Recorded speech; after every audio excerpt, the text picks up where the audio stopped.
Muscle and joint sensations. We all know that we are quite sensed up with the joint sensations and the movements and the positioning of the joints. We are well aware of the positioning of the joints, even unconsciously.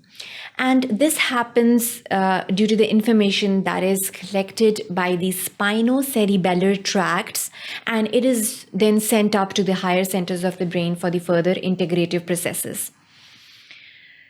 Now, to get on to the details of the spinocerebellar tract, we all know that we have a posterior spinocerebellar tract, which is also known as a dorsal spinocerebellar tract, and then we have an anterior spinocerebellar tract as well. So we have a posterior and an anterior spinocerebellar tract over here. For instance, we have the Golgi tendon organs, and they are semitendinosus. There is a semitendinosus over here and is being sensed up at the sacral 2 segment. So it's the second sacral segment, and the information is sensed over here.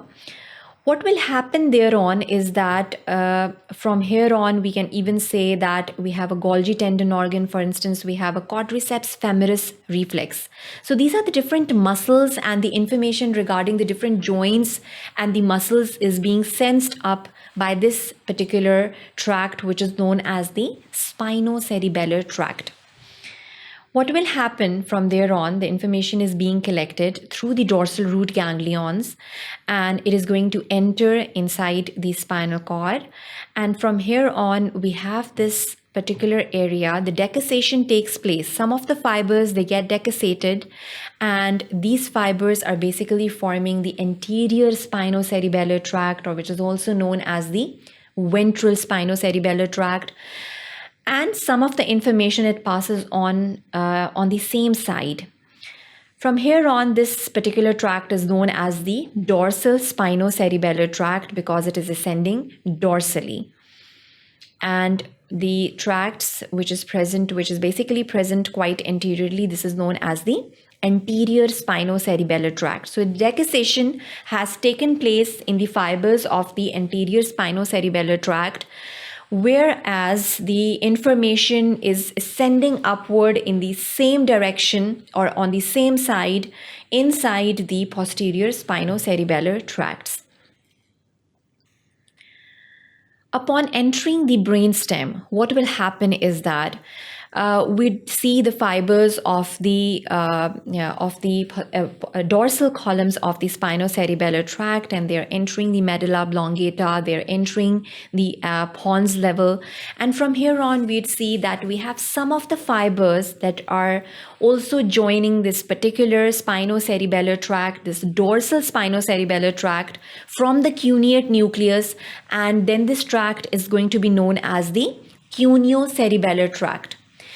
So cuneo-cerebellar tract is basically formed when the fibers from the cuneate nucleus, they're going to be joined inside the dorsal spinocerebellar tract.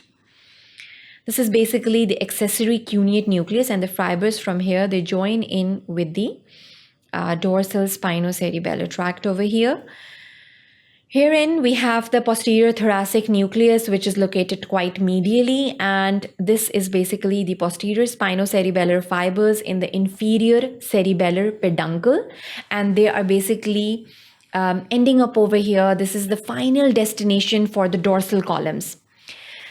They're not going to ascend up towards the higher centers of the brain. Their function is to bring back the information from the spine towards the cerebellum, and they are going to enter the cerebellum through the inferior cerebellar peduncle at the level of the pons.